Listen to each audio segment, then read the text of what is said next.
ನೋಡೋಣ. ಚಲೋ ಐತಲ್ಲ ಮಹೇಶ, ಹೋದ್ಸಲಕ್ಕಿಂತಲೂ 10 ಕ್ವಿಂಟಲ್ ಜಾಸ್ತಿನ ಆಗೈತಲ್ಲ. ಹೌದಣ್ಣ, ಆ ಹೊತ್ತಿಗೆ ಸ್ವಲ್ಪ ಮಳೆ ಕೈ ಕೊಡ್ತು, ಇಲ್ಲ ಅಂದ್ರ ಇನ್ನೂ 10 ಕ್ವಿಂಟಲ್ ಹೆಚ್ಚಿಗೆ ಬರ್ತಿತ್ತಣ್ಣ. ಅದು ದೇವ್ರು ಎಷ್ಟು ಕೊಡ್ತಾನ ಅದರಲ್ಲೇ ತೃಪ್ತಿ ಪಡೋದಪ್ಪ. ಹೆಚ್ಚಿಂದ ನಮ್ಗೆ ಎದಕ್ ಬೇಕು? ನೀ ಹೇಳುದು ಖರೇನ ಐತಿ. ನಾ ಇನ್ನ ಟೈಮ್ ಆಗೈತಿ, ಹೊಲಕ್ಕೆ ಹೋಗಿ ಬರ್ತೇನಣ್ಣ.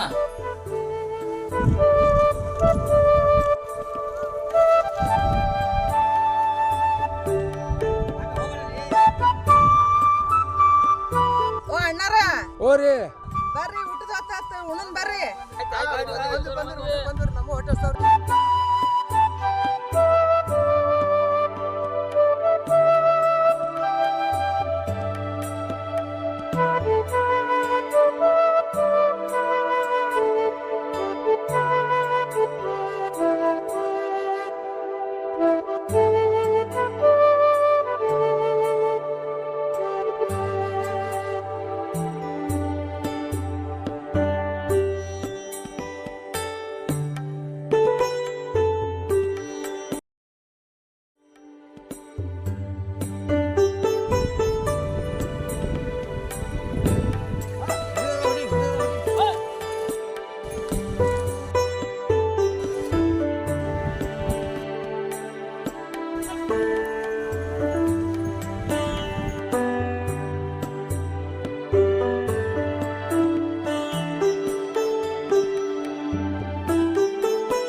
ಇವತ್ತು ಹೊಲ ಮಸ್ತ್ ಸಾಗೈತಿ ನೋಡ್ಕೋಣ.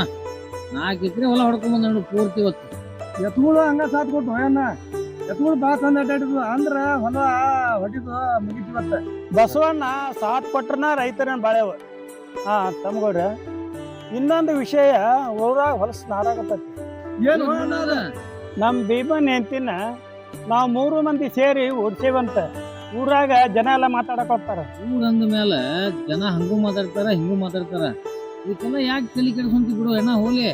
ಜನ ಹಂಗ ಅಂತಾರಂತ ಸುಮ್ಮನೆ ಕುಂದ್ರಂಗಿಲ್ಲ. ಕಡ್ಡಿ ಹೋಗಿ ಗುಡ್ ಆಕತಿ. ಇದನ್ನ 4 ಮಂದಿಯಾಗ ಮುಗಿಸ್ಕೊಂಡ್ ಬಿಡೋದು. ಏನ್ ಮಾತಾಡಿದ್ರು ಅಷ್ಟ ಬಿಡ ಅನ್ನ. ಆಸ್ತಿ ಎಲ್ಲ ಪಾಲಾಗುವವರಿಗೆ ಬರೋಂಗಿಲ್ಲ ಅಂತೇಳಿ ಹಠ ಹಿಡ್ದಾಳ. ಗಂಡ ಹೆಂಡತಿನ ಬ್ಯಾರೆ ಇಡುದು ನಮಗೂ ಅಷ್ಟೊಂದು ಸರಿ ಕಾಣೋದಿಲ್ಲ. ಇದನ್ನ ಧೈರ್ಯವಾಗಿಟ್ಟು ಅಂತಂದ್ರೆ ಎಲ್ಲಾರು ಕೂಡ ಅಂತಂದ್ರೆ ಸರಿ ಆಕತಿ. ನೀವ್ ಹೇಳ್ದಂಗ ಆಗ್ಲಿ ಬಿಡ ಅನ್ನಂಗ.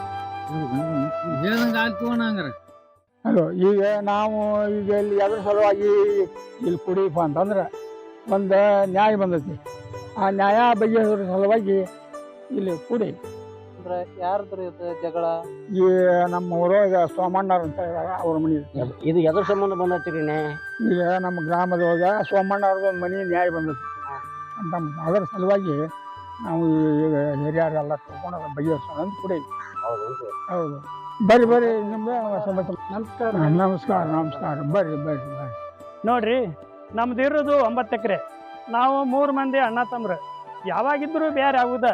ಅದಕ್ಕೆ ನೀವು ಹಿರಿಯರ ಸಮಕ್ಷ ಹೆಂಗೆ ಹಂಚ್ತೀರಿ ಹಂಚ್ಬಿಡಿ. ಸೋಮಣ್ಣವ್ರ 9 ಎಕರೆ ಜಮೀನು 3 ಮಂದಿ ನಡುವೆ. ಮನುಷ್ಯಾಗ 300 ಎಕರೆ ಹಂಚಿ ಕೊಟ್ರ ನಿಮ್ಗೆ ಮನಸ್ಸು ಸಮ್ಮತೈತಿ, ಹಂಗೆ ಒಪ್ಪಿಗೆ ಐತಿಲ್ಲ ಹೇಳ್ರಿ. ನೋಡ್ರಿ, ದೈವ ಏನು ತೀರ್ಮಾನ ತಗೊಂತೀರಿ ಅದಕ್ಕೆ ನಾವು ರೆಡಿ ಅದೇವಿ. ಏನಪ್ಪ ತಮ್ಗ? ಈ ಹೆಂಗ್ ಹೇಳ್ತಿ ಹಂಗಣ್ಣ? ಸೋಮಣ್ಣರ ತಂಗಿನೂ ಒಬ್ಬಾಕಿದಾಳ. ಆಕಿನ್ನೂ ಒಬ್ಬಾಕಿನ ಕೇಳ್ಕೊಂಡು ಈ ತೀರ್ಮಾನ ತಗೊಂಡಿದ್ರು ಬಹಳ ಅನುಕೂಲ ಆಗ್ತದೆ. ಆತು, ಒಳ್ಳೇದು. ಮತ್ತು ನೀವು ಹೇಳಿದ್ದು ಕರೆಕ್ಟ್ ಆಯ್ತು. ತಂಗಿನ ಕೇಳೋದು ಅವಶ್ಯಕತೆ ಇಲ್ರಿ. ನೀವು ಏನು ತೀರ್ಮಾನ ತಗೊಂತೀರಿ ಅದಕ್ಕೆ ಬದ್ಧ. ನಾವು ಹಾಕಿದ ಗೇರಿ ದಾಟಂಗಿಲ್ಲ. ಈಗ ಮಡ್ಡಿ ಹೊಲ 3 ಎಕರೆ ಒಬ್ರು ತಗೋರಿ.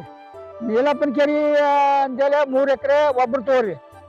ಕಟ್ಟಿ ಬಿಡಕ 3 ಎಕರೆ ಒಬ್ರು ತಗೋರಿ. ಇದಕ್ಕೆ ನಿಮ್ಮ ಕಬೂಲ್ ಐತೆ, ಹಂಗ ನೀವು ಹೇಳ್ರಿ. ದೈವ ಏನು ತೀರ್ಮಾನ ತಗೊಂತೀರಿ ಅದಕ್ಕೆ ನಾವು ರೆಡಿ ಅದೇವಿ. ಏನಪ್ಪ ತಮ್ಗ? ಈ ಹೆಂಗ್ ಹೇಳ್ತಿ ಹಂಗಣ್ಣ? ಹಬ್ಬಕ್ಕೆ ಕರ್ಕೊಂಡ್ ಬಂದ್ರಿ? ಹೌದ್ರಿ, ಪ್ರತಿ ವರ್ಷನೂ ಹಬ್ಬಕ್ಕೆ ಪಂಚ ಹಬ್ಬಕ್ಕೆ ಕರ್ಕೊಂಡ್ ಬರೋಣ ನೀವು. ಹೌದು ಹೌದು.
ತಂಗ್ಯಮ್ಮ ತಂಗ್ಯಮ್ಮ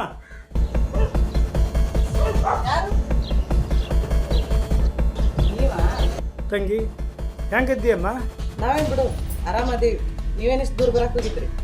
ನಾಗರ ಪಂಚಮಿಗೆ ಕರೆಯಾಕೆ ಬರ್ಲದಕ್ಕೆ ಲೇಟ್ ಆಗಿದ್ದಕ್ಕೆ ಸಿಟ್ಟಾಗಿರ್ನ ಹಿಂಗೆ ಹೇಳಿ ಮಾತ್ನಾಗ ಮರಳು ಮಾಡಕ್ ಬಂದ್ರೆ ನನಗೆ ಬರೋ ಆಸ್ತಿಯೊಳಗೆ ಪಾಲು ಬರ್ಬೇಕು ನನಗೆ.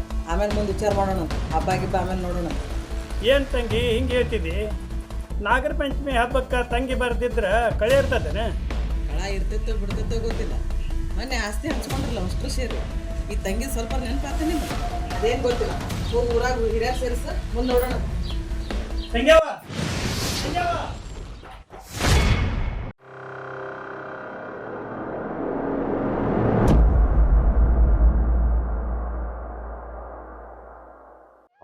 ಹಿಂದೆ ಸೋಮಣ್ಣವ್ರ ಮನ್ತಂತ ಒಂದು ನ್ಯಾಯ ಬಂದಿತ್ತು.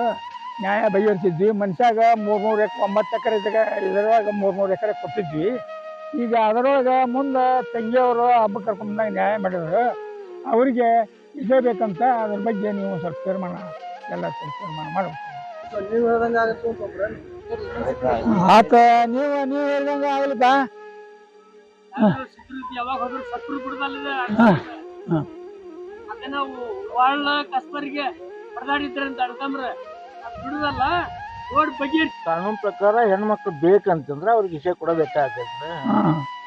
ಅವ್ರಿಗೆ ಏನು ಪಾಲ್ ಬರ್ತೈತಿ ಒಂದು 2 ಎಕರೆ ಕೊಡ್ರಿ ಅವ್ರಿಗೆ. ನೋಡ್ರಿ, ಹಿಂದೆ ಅವ್ರು ನ್ಯಾಯ ಬಂದಿತ್ತು. ಮನುಷ್ಯಾಗ 300 ಎಕರೆ ಕೊಟ್ಟು ಅವ್ರಿಗೆ ಎಲ್ಲರಿಗೂ ಒಂದು ತೀರ್ಮಾನ ತೊಗೊಂಡು ಮುಗಿಸಿದ್ವಿ. ಈಗ ಅವ್ರ ತಂಗಿಯವರು ಬಂದಾರ. ಅವ್ರ ತಂಗಿಯವ್ರಿಗೆ ಆದ್ರೂ ಮತ್ತು ಈಗ ಕಾನೂನು ಪ್ರಕಾರ ನಾವು ವಿಷಯ ಕೊಡಬೇಕತಿ. ಅದಕ್ಕೆ ಅವ್ರಿಗೆ 2 ಎಕರೆ ಕೊಟ್ಟು ಮುಗಿಸೋಣ ಅಂತ ನಮ್ದು ಇದು ಐತೆ. ಅದಕ್ಕೆ ನಿಮ್ಗೆ ಎಲ್ಲರೂ ಒಪ್ಪಿಗೆ ಇತ್ತು. ಹೆಂಗೆ ನೀವು ಹೇಳ್ರಿ. ನೀವೇನ್ ತೀರ್ಮಾನ ತಗೊಂತೀರಿ ಅದಕ್ಕೆ ನಮ್ದು ಒತ್ತಿಗೆ ಐತ್ರಿ. ಮನ್ನ ಹೆಂಗ್ ತೀರ್ಮಾನ ತಗೊಂತಾರ ಅದಕ್ಕೆ ನಮ್ ಸಂಪೂರ್ಣ ಒಪ್ಪಿಗೆ ಐತಿ ನೋಡ್ರಿ. ನಮ್ಮದು ಒಪ್ಪಿಗೆ ಐತ್ರಿ. ಎಲ್ಲಾರ್ದು ಒಪ್ಪಿಗೆ ಐತಿ.